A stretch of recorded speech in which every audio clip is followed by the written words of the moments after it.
अस्सलाम वालेकुम। FS info से फैसल शाहीन।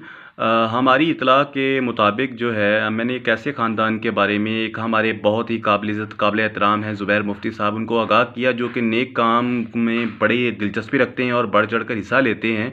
उनको मैंने बताया कि एक ऐसी माज़ूर ख़ातून हैं जो कि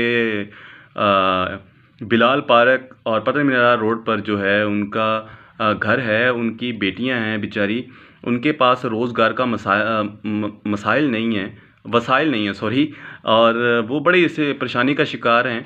तो इसमें जब मेरी बात मैंने उन तक लेके गया तो उन्होंने मेरी बात को सुना और सुन के बाद मुझे बहुत खुशी हुई कि उन्होंने उस पर अमल किया और उस खातून को, उनके बच्चों को उन्होंने कढ़ाई सिलाई और उसके अलावा उनको बकरियां लेके दी, जो कि हल्का अभाव की वजह से ये सब कुछ हुआ और वो अब बाइज़्ज़त तरीके से अपने घर में रोज़गार कमा रहे हैं। तो ऐसे लोगों की हमें मदद करनी है। बहुत